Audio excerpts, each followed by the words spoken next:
Of heritage and community, grounded in 7 guiding principles such as unity, purpose, and faith.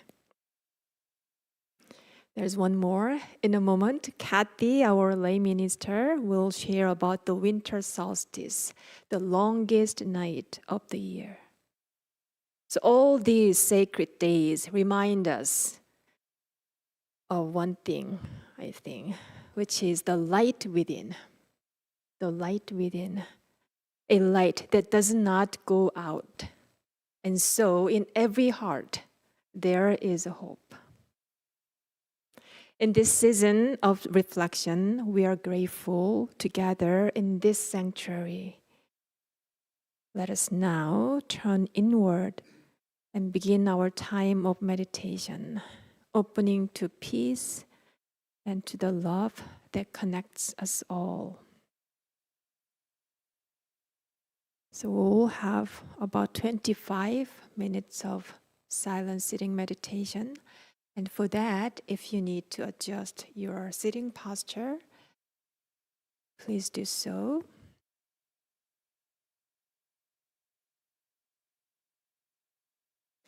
However you sit, either on your mats or in your chairs, your body feels most comfortable. Support your mind and heart. Settle in your body.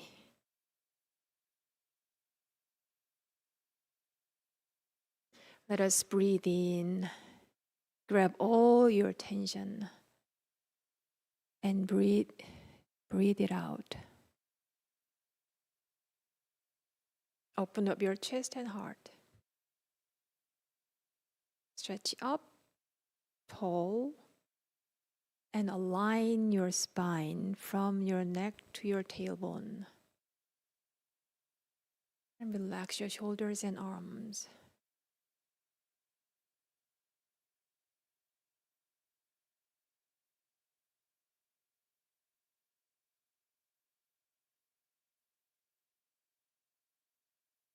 Bring your attention to your breath. As you exhale, release all mental and physical tension. Invite your attention to abide in your chi energy field called Tanjan. This is located about 2 inches below your navel and is the power center for your breathing.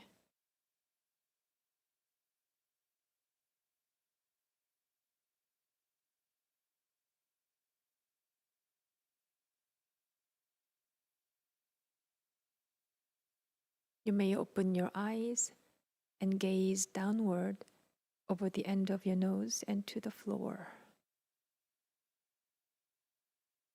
Keep your mouth all the time closed, just gently. And allow the tip of your tongue to rest against the roof of your mouth.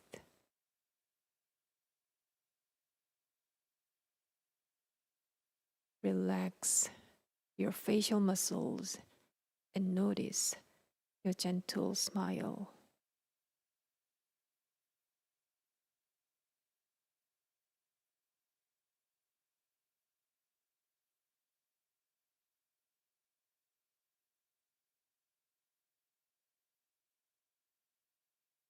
During 25 minutes of sitting practice, if your legs ache unbearably, you may change position very slowly and gently so that you maintain a calm stillness and do not interrupt others.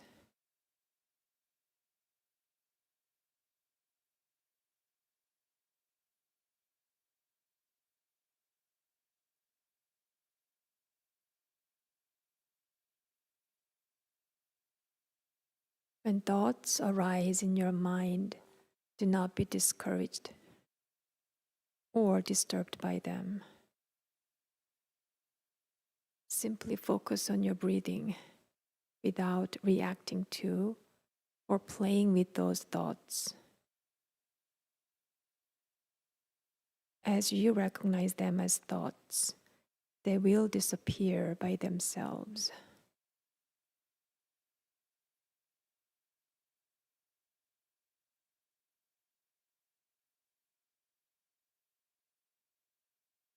We are grateful to sit quietly together, finding the still point within. May we be here now, aware of our ever calm and ever alert spirit.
When it comes to meditation, there are many forms. Now, please open your booklet, page 3.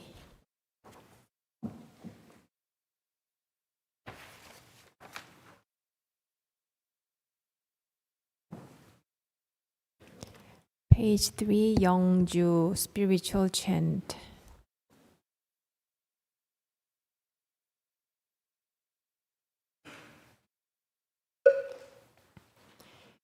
영주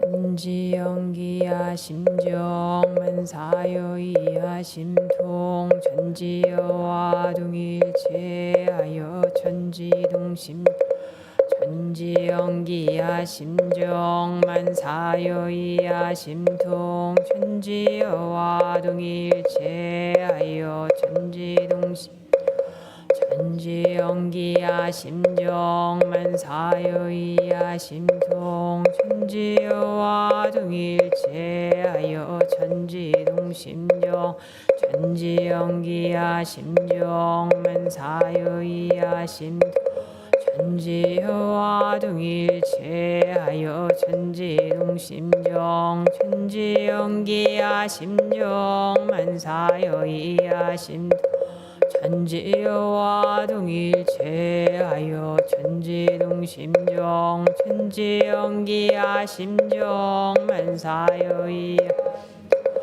천지여와 동일체하여 천지동심정 천지연기야 심정만사여이야 심통 천지여와 동일체하여 천지동심정.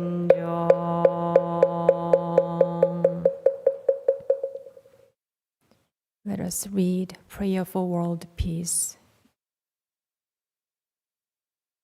Grace of heaven and earth, grace of parents, grace of fellow beings, grace of laws, O Dharma, Kaya, Buddha, fourfold grace.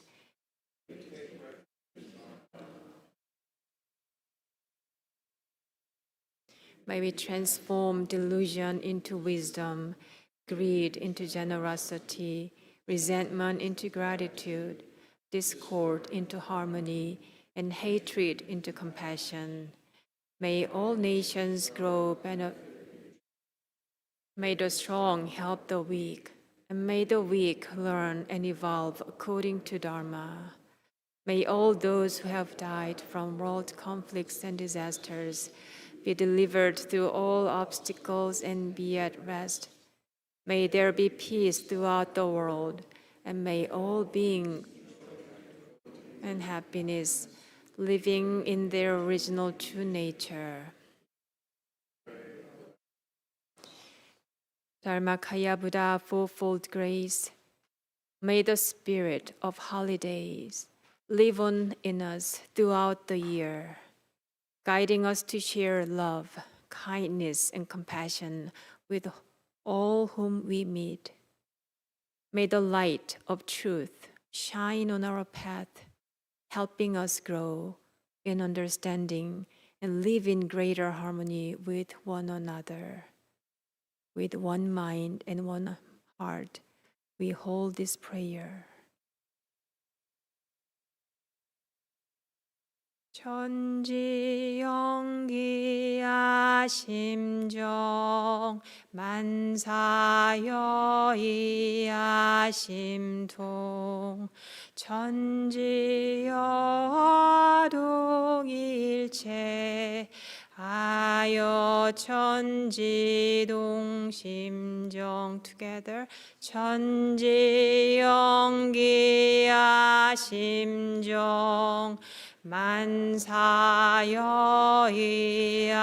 심통 천지여동일체 하여 천지동심정.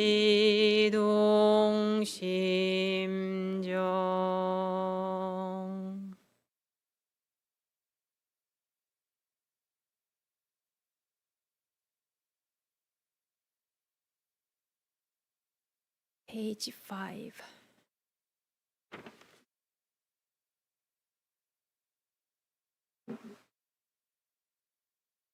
Heart Sutra.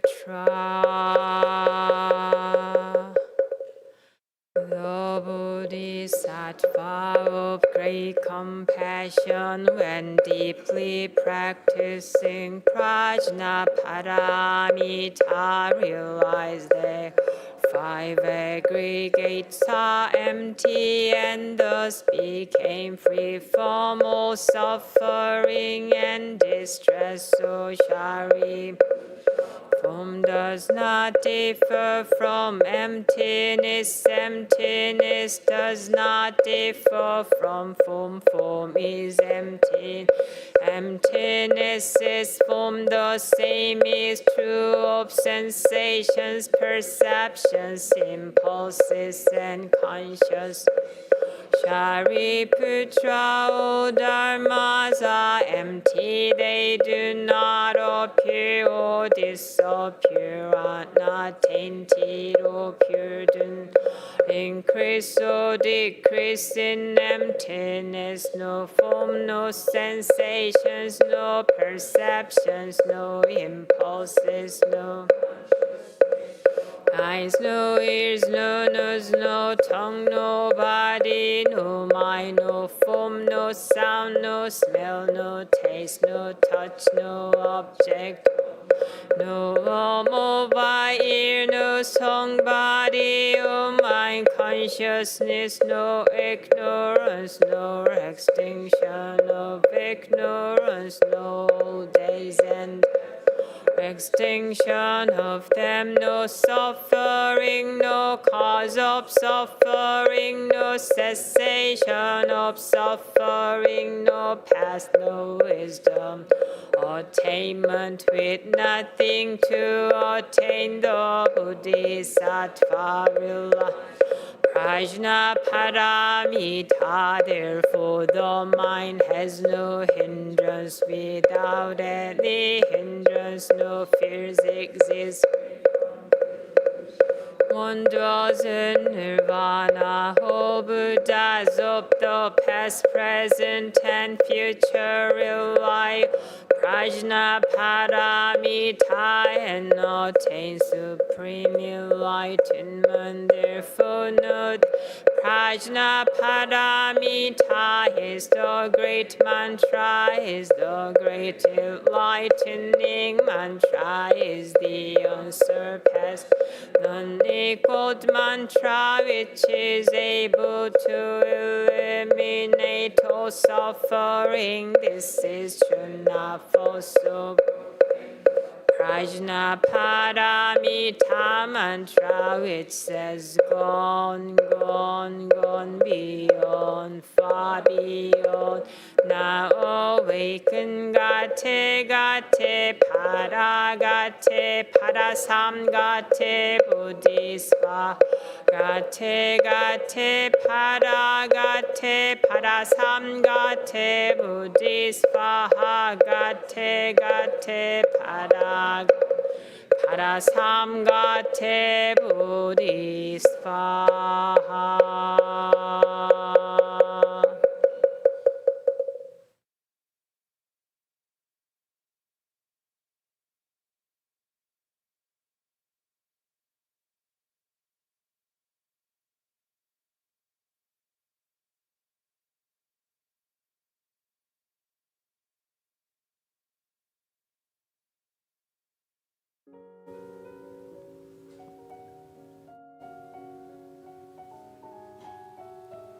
Now you may gently wiggle your fingers, your hands, your arms, shoulders, your neck, and your whole body.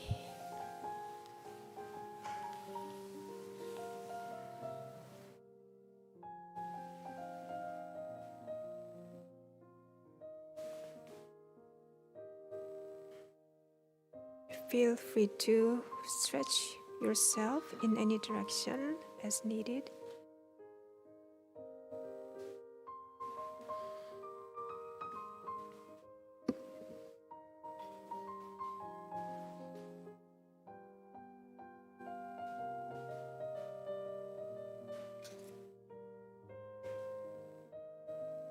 You're welcome to stretch out your legs and massage on your knees, ankles and toes.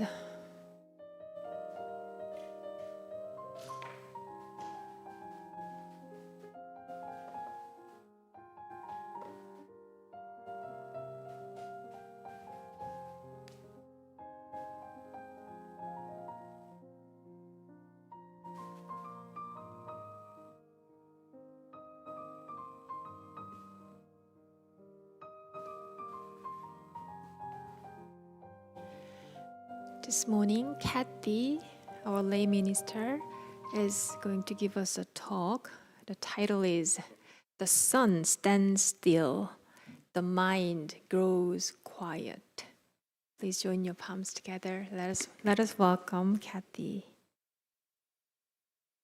Good morning. A happy solstice. So at 9:03 this morning, the entire world paused. Both light and darkness came to rest. So this word solstice from the Latin means the sun stands still, because that is what our ancestors saw. They thought, sun stops moving.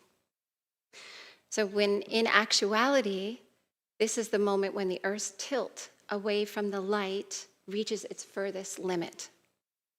And then it shifts and turns back, and everything changes. So this is a gentle shift, right? And it reminds me of something else, this shifting back and forth. It reminds me of something more familiar, which is this. We all know what this is. Very natural movement. So when we rock a baby back and forth, we are naturally following this universal rhythm. We are not forcing sleep when we do this or correcting anything. We are simply being in the steady presence of nature. This comes very, very natural to us. So now here we are continuously being rocked in the cradle of the universe. And there's a question in this pause, in this rocking. And it's a question that all human beings throughout time have created together. So it's not only have we created the question, but we have, at this time of year, infused our environment, our stories, the meaning of our lives with signs and signals that also point to the answer. Not only did we do this, but we covered it all in glitter and bows just for fun. And that question is, can you imagine what that question is? That question is, do you remember? Do you remember who you are? Awakening begins the moment we notice, the moment we stop being carried entirely by habit and pause long enough to feel the rhythm that's already holding us. So the earth does not strain to return to the light. It doesn't panic in the darkness.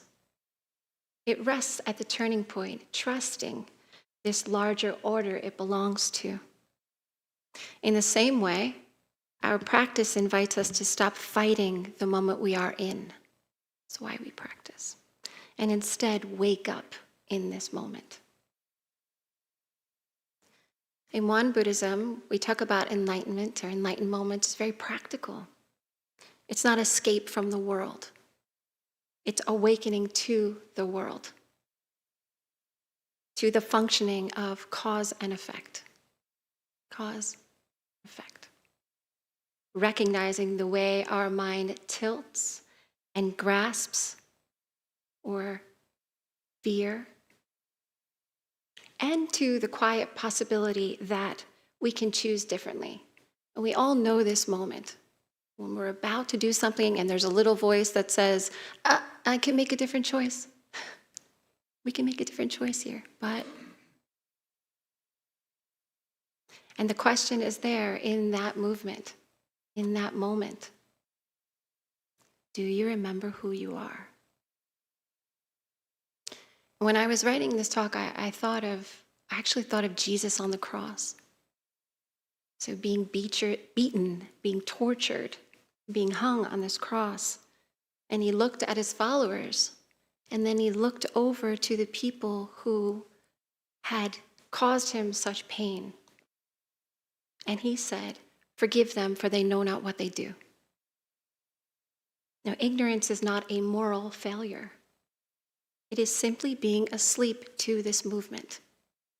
That's all. So awakening begins when we gently realize, this is how my mind turns. This is the nature of reality.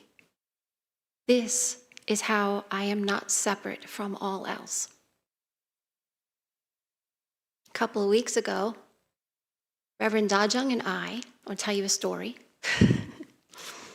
We went to drop off of food that many of you have donated here to the food pantry in Hudson. And I didn't know where to park. So you can't park in front of the building. So I went to the parking lot across the street. And we went to pull in, and there was another car waiting. And I just said, go ahead. Thought I was being nice. Go ahead. And she did this with her hand. I went, I guess we're supposed to go around, right? So okay. So we went around this little parking lot, and by the time we got to the other side, the woman in the car was waiting for us. And she jumped out of the car, and she yelled at us. And she said, "You're supposed to follow the arrows." I thought, I'm so sorry. I really didn't see them. The arrows were on the ground, and the paint was kind of worn off. Not an excuse, but I didn't see them. But she yelled, she said, "That's why you have eyes, to see."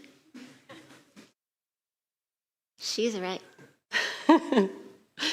So she was right. My ignorance. So this was cause and effect in action. What mattered then was if I could be still in my mind.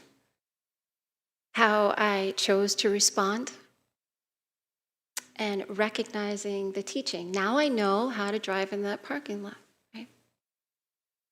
But there was even a greater lesson here that happened when I looked over to Reverend Dajung to make sure she was okay. And all she very sweetly said was, "Why is she so angry?" There was not a trace of judgment, no defensiveness.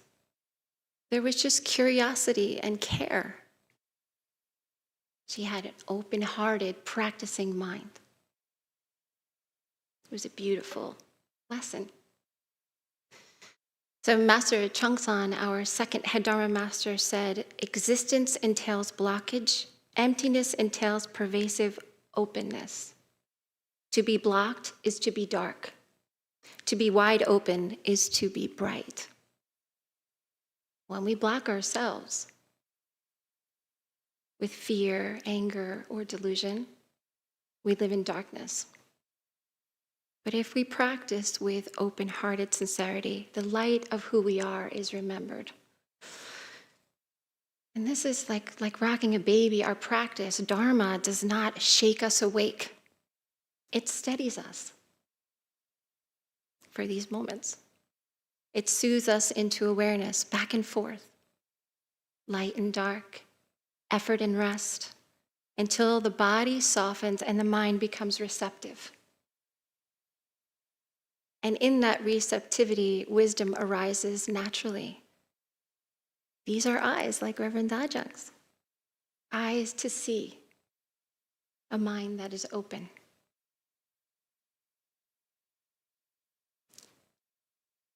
So let me share with you a story that I've only shared once in my life.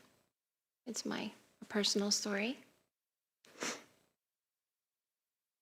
And I can't help to think of it now. So When I was 13, many of you know that I was homeless and winter arrived. And somehow I had never felt winter in this way.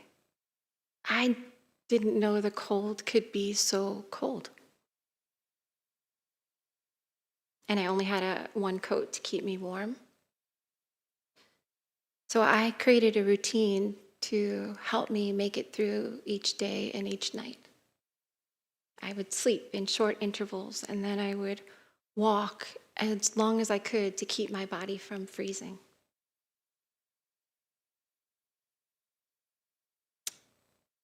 And each day that passed into that winter, I felt hope slipping away as I became more and more afraid that I wouldn't survive.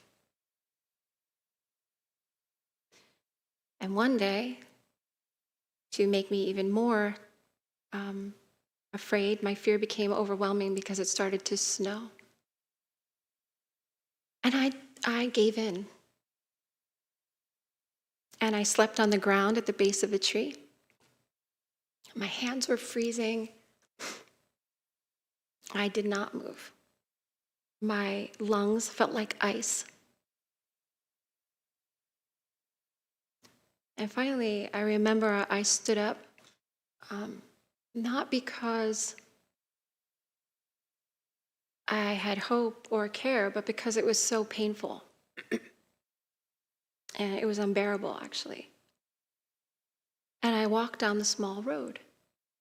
I saw this man coming toward me. I had never seen him before. And he had no coat, just happily walking. And I was young, and I did not want to pass him out of fear. But I just didn't matter anymore. So I walked towards him, and I became more and more afraid because he looked right at me. And he got closer and closer, and then he stopped. And then I stopped. And then he did something I didn't expect. He held his hand out like this. Sorry. He held his hands out like this, and he took in a deep breath, and he said, "Isn't this life beautiful? This is living." And he looked at me and he said, "Take a breath, breathe." And I looked up at the snowflakes and I took a breath. And my breath didn't hurt anymore. And my lungs didn't hurt anymore either. Nothing in that environment changed. The cold was still there. The snow was still there, but my mind stood still.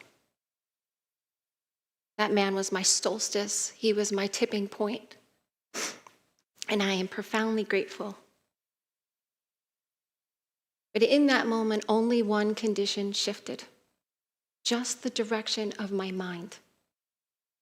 And because that shifted, what followed could unfold differently. Until then, fear carried me forward. Each thought fed the next, and it narrowed my world. But when that man asked me to breathe, to pause and notice the beauty even in that difficult circumstance, awareness entered. Wonder entered. And a single moment became a new cause. So cause and effect doesn't move through grand gestures. It moves through small openings. A breath becomes a cause for calm. Calm becomes a cause for clarity. Clarity becomes a cause for the next right step. And this is how life changes direction. This is why awakening matters. Not because it erases suffering, but because it changes the conditions that give rise to it. When the mind opens, even slightly, the effects that follow also change.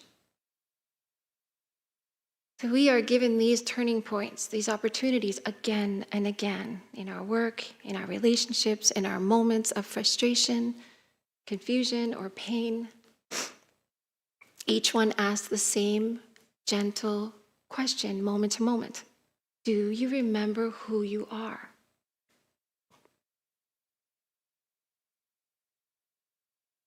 Because our practice is happening right now,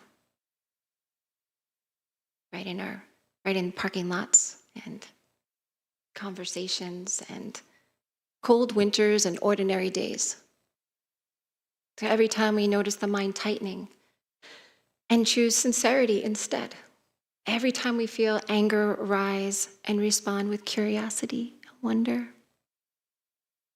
every time we pause long enough to breathe, we participate in this turning.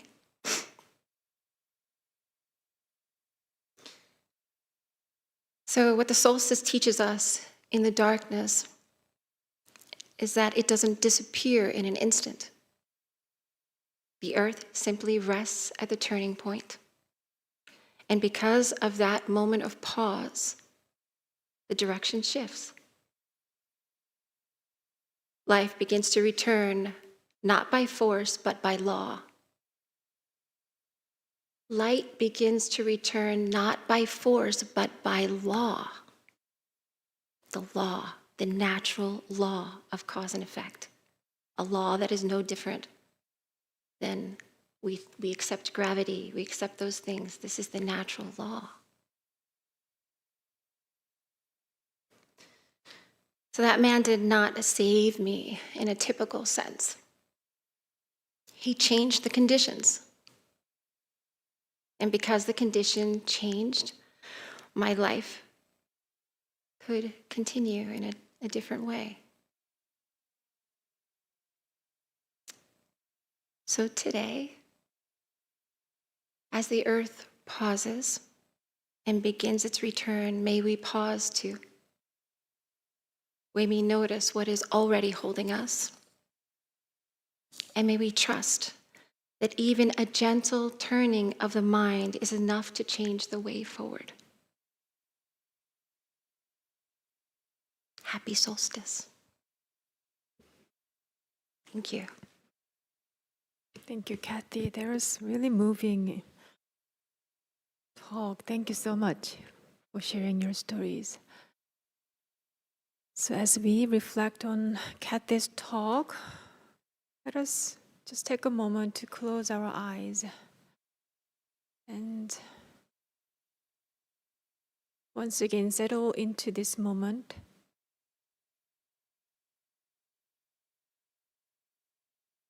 With our simple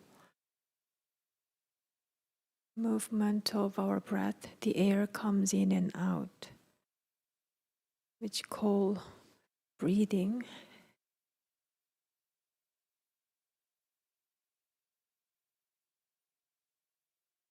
And I thought this music as a background will give us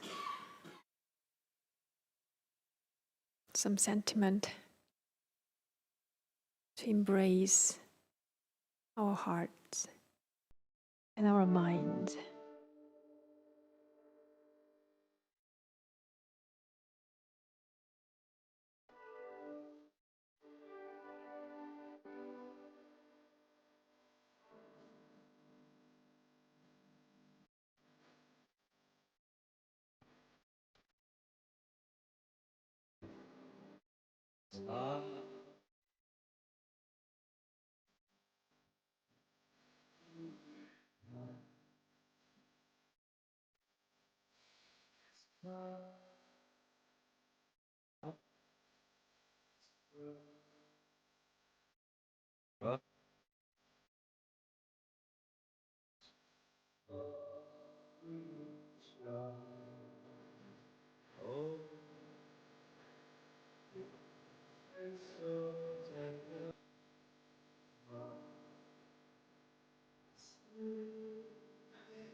You're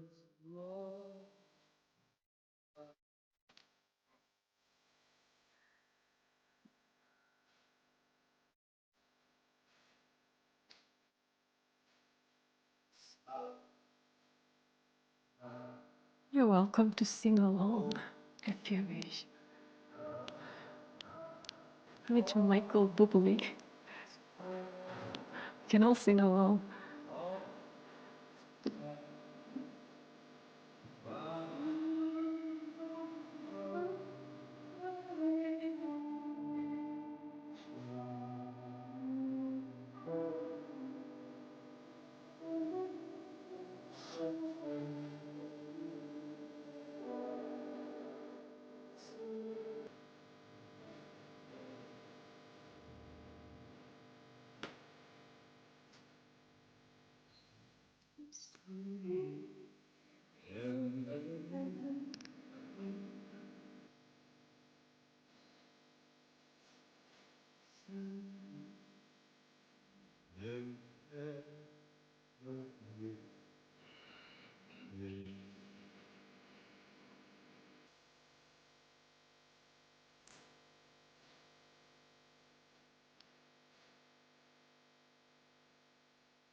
So today we have one more talk to receive. And the name was addressed during Kathy's talk, Reverend Tajong. So she's sitting right there. Usually she sits in the, well, what I call PA room. PA room. She's like technician to go this service to the friends at home. But today she's sitting with us in this circle. And this will be a nice introduction for her to you. So let us welcome Reverend Tajong. Hello, my name is Da-jung. Today, I'd like to share my thoughts and experiences from the past 7 months living here at One Dharma Center.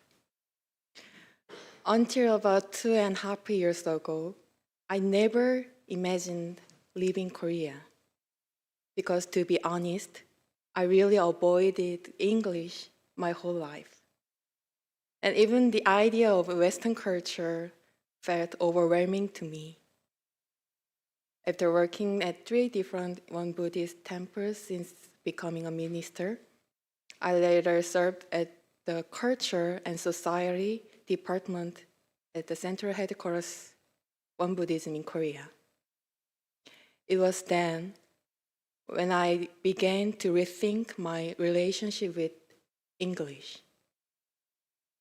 During that time, I formed friendships with Korean peers working at international NGOs.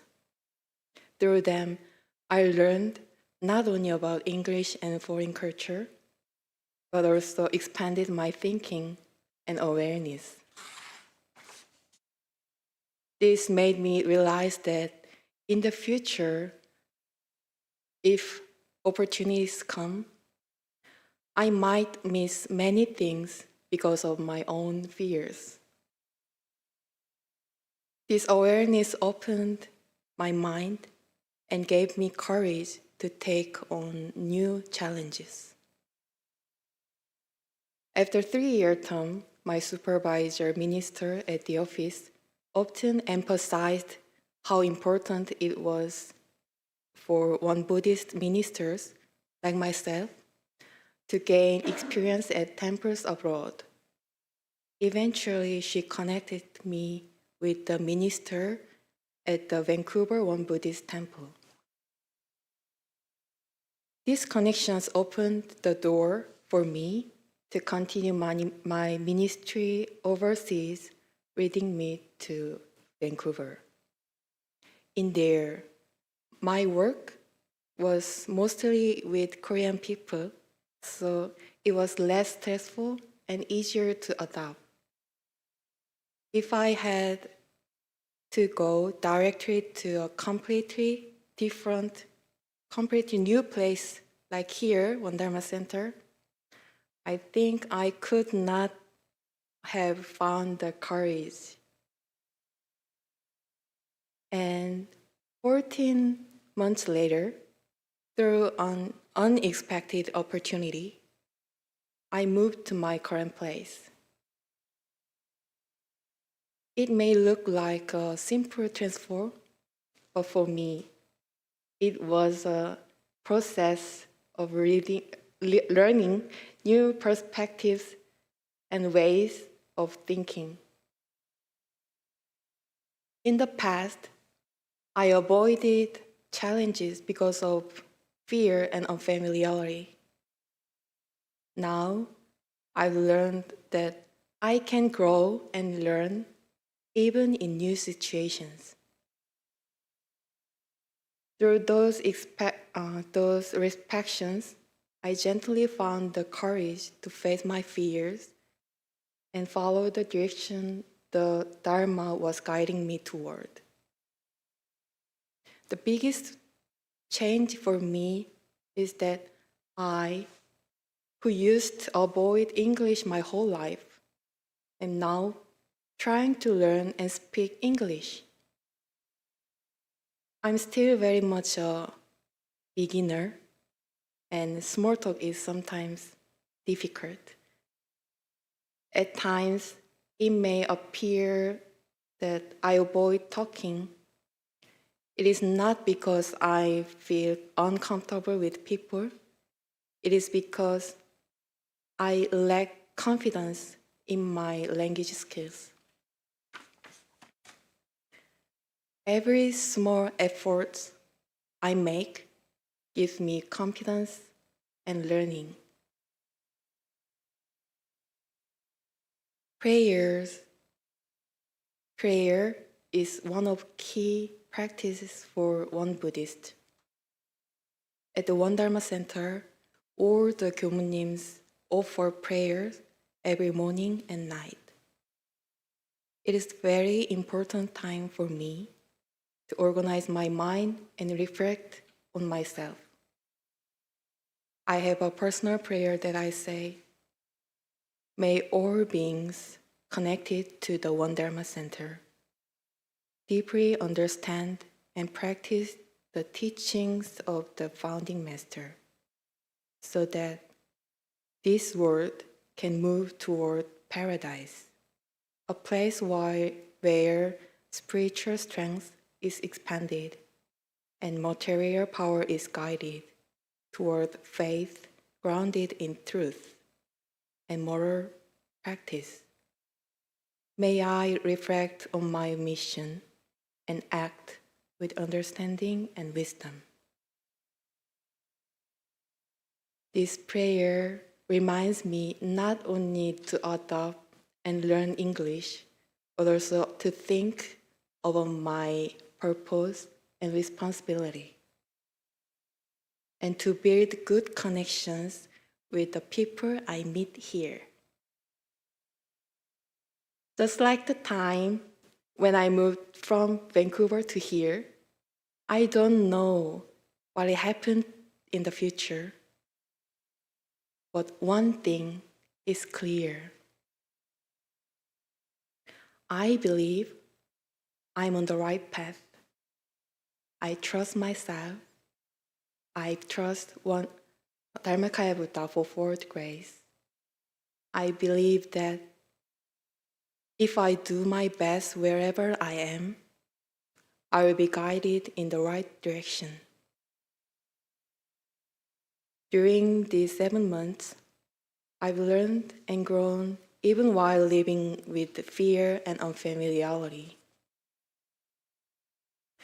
I'm deeply grateful for the ongoing support of many people here in ways both seen and unseen.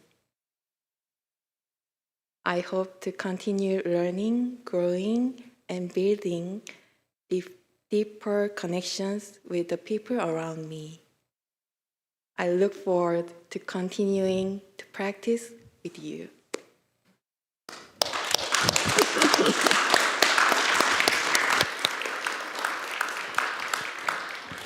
Great job. We look forward to your next talk too. And thank you for sharing how your practice has been unfolding within this community together. Thank you.